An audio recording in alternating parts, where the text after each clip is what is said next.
Quería que yo comiera tamales de Alcatraz. Colás y Nicolás, por mucho que te quiero y el malvado que... Me encuentro transmitiendo desde este hermoso estado, Veracruz, y me da muchísimo gusto recibir a un veracruzano destacadísimo, José Manuel del Río Virgen, secretario técnico de la Junta de Coordinación Política del Senado de la República. ¿Cómo estás, querido José Manuel? Me encuentro en tu tierra, voy a Papantla, no te veo, vengo a Jalapa, no te encuentro.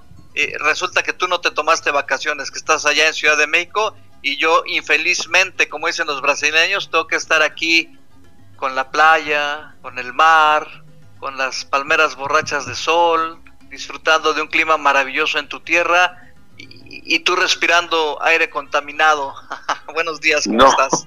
Víctor Hugo, te saludo con mucho afecto, también saludo a toda la producción, a todos, me da mucho gusto saludarlos.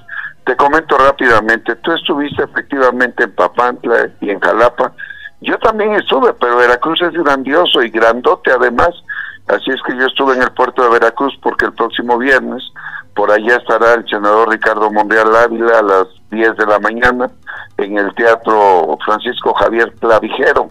Y entonces yo estuve ahí, estuve solamente un día y de ahí me moví para la Ciudad de México para pues estar con la familia y para estar atendiendo algunas cosas del Senado que tienen tiempos fatales, digamos, como son las decisiones de los jueces federales.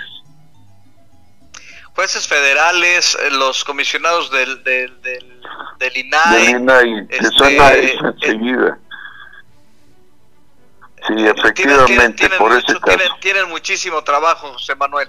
Y tiene muchísimo trabajo la Junta de Coordinación Política. La verdad es de que yo pues solamente soy el secretario, pero el presidente, que es el senador Ricardo Monreal, y los demás coordinadores parlamentarios estuvieron atentos todo este periodo y se les estuvo informando de cómo están los diferentes procesos. Ayer el senador Ricardo Monreal tuvo una reunión con el secretario de Gobernación, Adán Augusto, y para hablar de la agenda legislativa y de las 7 sesiones máximas que nos quedan de aquí al 30 de abril, así es que se está pensando en ponerse de acuerdo bien con el Ejecutivo, cuáles son los temas que se tienen que abordar, qué nombramientos se tienen que atender con carácter de urgente, porque el senador Monreal lo que quiere es darle viabilidad al INAI y los demás coordinadores también, atender las resoluciones del Poder Judicial Federal y por supuesto que los demás nombramientos de los tribunales electorales locales y los tribunales de las salas regionales que urgen, entre otros. También tenemos nombramientos de senadores, de embajadores y de cónsules que se tienen que atender, y entonces el día de ayer el senador Ricardo Monreal se dedicó todo el día hasta muy tarde a estar viendo las prioridades para poderles presentar una ruta a todos los coordinadores parlamentarios con los que tiene una magnífica comunicación y que recibe de parte de ellos pues una gran colaboración, la verdad. Sí, ¿y a qué viene Ricardo Monreal acá al puerto de Veracruz? Además un lugar precioso, emblemático, histórico para el puerto de Veracruz, el Teatro Clavijero. ¿A qué viene a darse una vuelta por acá, querido José Manuel del Río Virgen? Bueno, él va en términos de una invitación que le formula el Colegio Nacional de Abogados Penalistas, y este Colegio Nacional de Abogados Penalistas trae una propuesta de reforma a varios artículos. Entonces, como es un colegiado bastante importante de los abogados penalistas a nivel nacional, le propusieron a Ricardo o venir unos cuantos, o lo invitaban a él a que fuera al teatro a dar una conferencia, digamos, que le permita a ellos conocer cuál es el rumbo. Yo quiero comentar que rápidamente que Ricardo Monreal es doctor en Derecho Constitucional y entonces le entiende muy bien al tema de qué es lo que hay que reformar en la ley, que hay que reformar en el Código de Procedimientos Penales y que hay que reformar incluso en la Constitución para evitar que haya, la verdad, pues tanta violencia, caray. Estamos en una posición verdaderamente en desventaja. Si vas a la playa hay muertos, si vas al norte del país hay muertos, si vas a San Luis Potosí hay desaparecidos, hay muertos, y ahí te vas cualquier estado de la República, la delincuencia ha crecido brutalmente, y nosotros tenemos que tocar el tema. Si es por parte de la ley, resolver el problema de la ley, pero si es un problema de corrupción que tanto se queja el gobierno, el ejecutivo, pues entonces es él el que tiene que tomar las decisiones para poder resolver. El caso de Ciudad Juárez no es un problema más que de absoluta irresponsabilidad de toda la cadena de custodia y de mando, que los tenían presos a estos inmigrantes que no tenían por ningún motivo que estar encerrados bajo llave, y luego dejarlos ahí morir en un espectáculo verdaderamente doloroso. Oye, y hablando de eso, bueno, pues tenemos que abordarlo como es. Veracruz, uno de los estados más pues ubicado como uno de los estados más violentos, con mayor número de incidencia delictiva, con mayor número de crímenes, de personas desaparecidas, de desapariciones forzadas.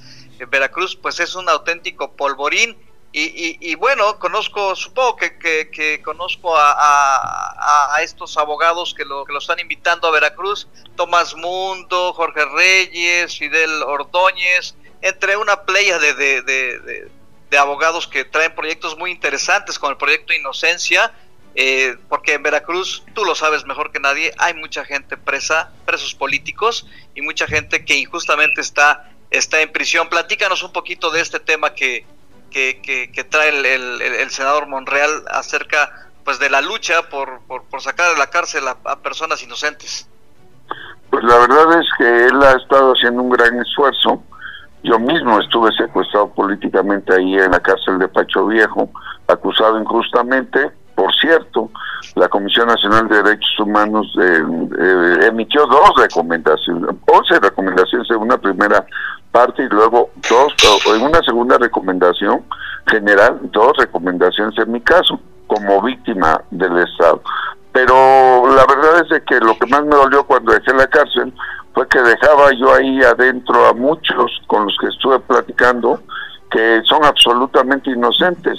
Y entonces el senador Monreal ha estado platicando y viendo los temas, los expedientes de más de 80 que le han llegado, para poder ayudar a resolver. Ya se han resuelto los de muchos, ahora se han resuelto básicamente que ya están en la calle 17, incluido tu servidor, que siendo inocentes te atrapan y te meten a la cárcel, y no atiendes a la verdadera delincuencia. Por ejemplo, tú nada más imagínate los datos que tiene el Secretariado Ejecutivo del Sistema Nacional de Seguridad Pública y de la Comisión Nacional de Búsqueda al 10 de abril del 2023, porque los acabo de ver el día de ayer.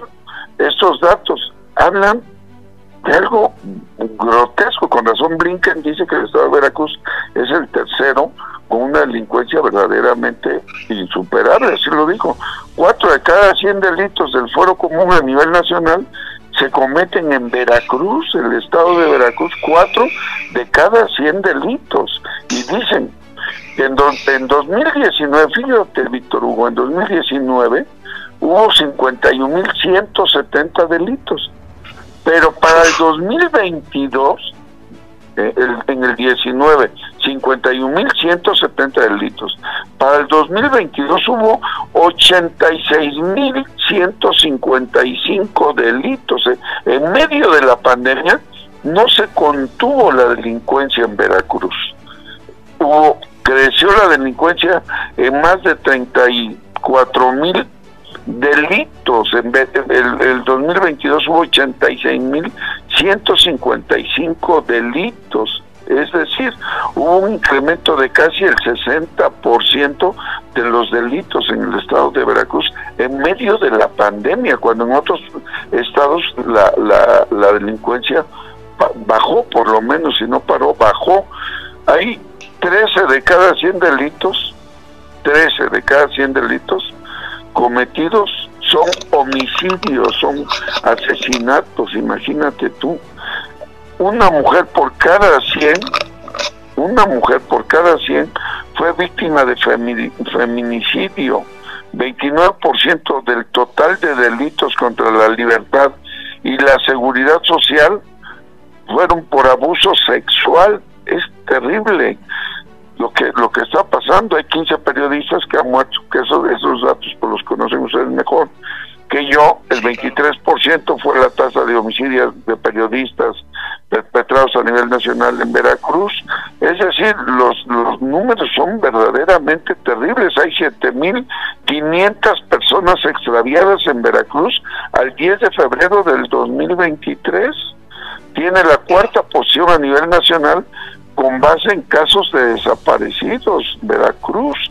Es decir, en Veracruz algo pasó en la seguridad estatal en Veracruz. No sé qué pasó, pero el dato más terrible es que de 51,170 delitos en 2019, pasas hasta 86,155 delitos en 2022. Habla de que la seguridad pública estatal falló completamente, y los que lo apoyaban o los que apoyaban a la seguridad pública estatal se taparon los ojos para que creciera tanto la delincuencia. Son datos duros, no los doy yo, los del Secretariado Ejecutivo de Seguridad Nacional. Eso no lo da la Comisión Nacional de Búsqueda. Esos datos ahí están en los datos oficiales, y esos datos oficiales son los que deben de servir para ver cómo resolvemos el problema de la inseguridad, y no crear una narrativa de que sí, crecieron los feminicidios, crecieron los homicidios, pero los tenemos en la cárcel, porque ese es el problema, de que meten a gente inocente a la cárcel para tapar eso que es verdaderamente un escándalo, porque de 51,170 delitos pasas a 86,155 delitos, pues habla de un programa de seguridad pública estatal gravísimo, fallido. En el caso de Veracruz, tengo datos de todos los estados, porque acuérdate que además tengo la ventaja de dedicarme a la academia, doy clases en la Escuela Superior de Economía en el posgrado, y entonces pues tengo que amarrar todos los datos de una manera cierta, que no se puedan desmentir, y si tienen que desmentir, pues la fuente te la doy otra vez. Es el Secretariado Ejecutivo del Sistema Nacional de Seguridad Pública y de la Comisión Nacional de Búsqueda. Esos datos los encontré el 10 de abril, esos datos los encontré ahí. Muy bien, José Manuel, pues te agradecemos mucho que nos hayas platicado acerca de todo lo que está sucediendo en el Senado de la República y en tu natal Veracruz. Seguiremos platicando sin duda alguna de esto más adelante. Te mando un fuerte abrazo y te agradezco mucho que nos hayas podido tomar la llamada. Gracias, Víctor Hugo, un abrazo. Disfruta Veracruz, porque Veracruz es grandioso. Eso, júralo y ponlo por escrito. Te mando un fuerte abrazo. Tenemos que hacer un corte y continuamos.